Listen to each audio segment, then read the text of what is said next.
Hey, what's up guys? This is Anthony from Anthony's Customs, and for this review we're going to be looking at the Marvel Select Venom, which, if you've watched my reviews for a little while now, you probably know that I'm not really big into the Marvel Select figures, but I am kind of a Venom fan, and this is kind of a really good Marvel Select, so I had to get it, so now you get a review for it.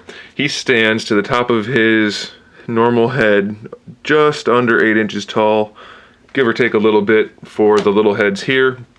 He's just loaded with accessories, and he's got some decent articulation and a decent sculpt, so I figured I'd go ahead and pick him up. Now right here, he's got just about as much as you can pack onto him in one go. He's got all of his accessories connected. I'm going to pop all those off so that we can do the review properly.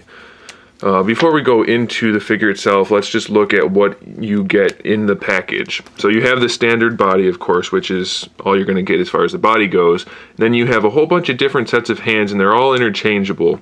These are the two largest hands. They are claw-like and very large.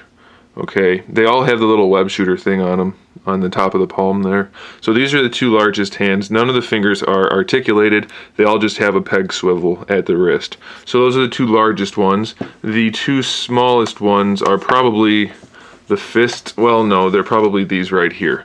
These little hands are just kind of like regular human type hands. A little bit pointy at the fingertip, but that's okay. And then, like I said, they all just have the peg swivel.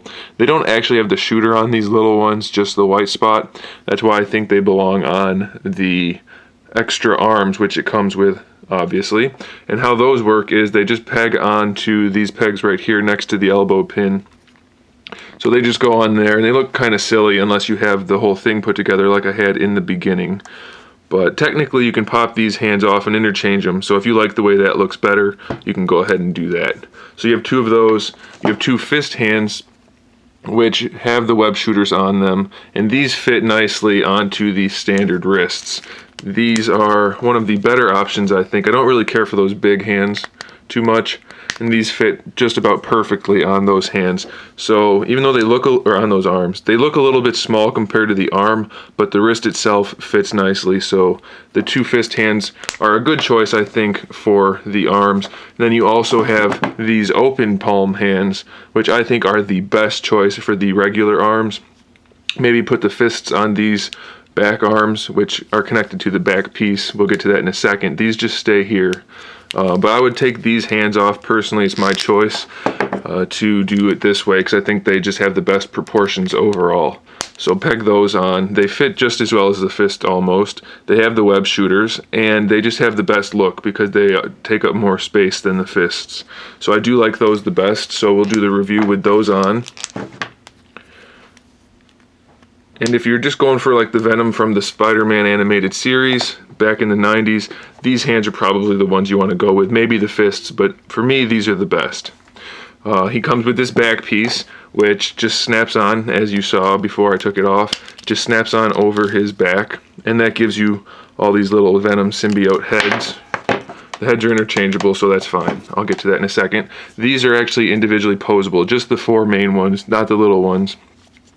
So they all have a swivel to them, a little bit of a ball peg, so you can make them look up and down just a little bit.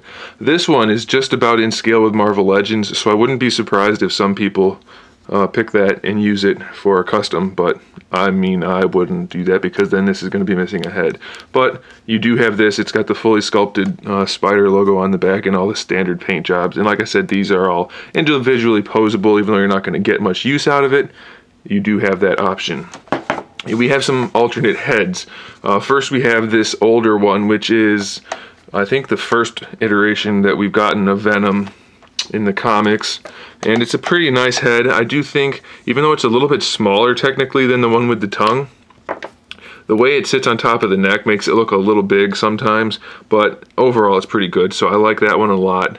I think the problem that makes this head look funny is the neck itself. The way the head sits kind of weird on it. I think it would probably be better if the neck was a little bit shorter, but that's just me.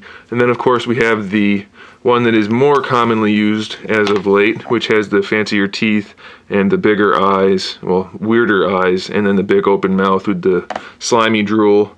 So that one has the teeth and the removable tongue, as you saw. The tongue doesn't work with any other head. It's just removable for this one, just so you can have that option to display it. It just pegs in the top of the mouth there. So that's pretty cool. I don't really care for the tongue too much, but it's up to you. Either one of these I think is the best option, because the third head is the semi-symbiote, semi-human head, and it's just way too big. Even the symbiote side is too big, but the human head, it's really, really a big head. And I don't care how muscular you get, you can't make your skull bigger. So even if he gets bulked up from the Venom and everything like that, the head's just too big. It doesn't look right. It's painted well and sculpted well enough, but it looks weird to me. They did a good job with it, other than that it is too big. So I really wouldn't display it with this head too much, unless you use this to kind of scale it down a little bit. And it does look a little bit better that way, I think. But even still, if you got Venom, I would bet money that you're going to choose one of these two heads, because then it looks like Venom. So we'll put this one on for the sake of the review. The articulation on these arms is just a swivel plus an elbow hinge. That's it. These arms have no articulation other than the wrist, of course. The standard arms have, or the full body arms, whatever you want to call them, have the standard ball disc or ball hinge shoulder, a bicep swivel, a single hinged elbow, which gives you 90 degrees. It is kind of ugly the way they cut it, I think, because the only time it looks natural is when it's fully extended. But that's okay, it's not too much of a problem for me. And then, of course, like I said, he has the wrist swivel. The head is on a double ball peg, but you get no motion out of it really at the bottom, and then really no motion out of it at the top other than the swivel. You can open this up a little bit, pull the peg out, hollow this out just a little bit. You can do the same with this if you're careful and know what you're doing, and it'll give you a little bit better range of motion.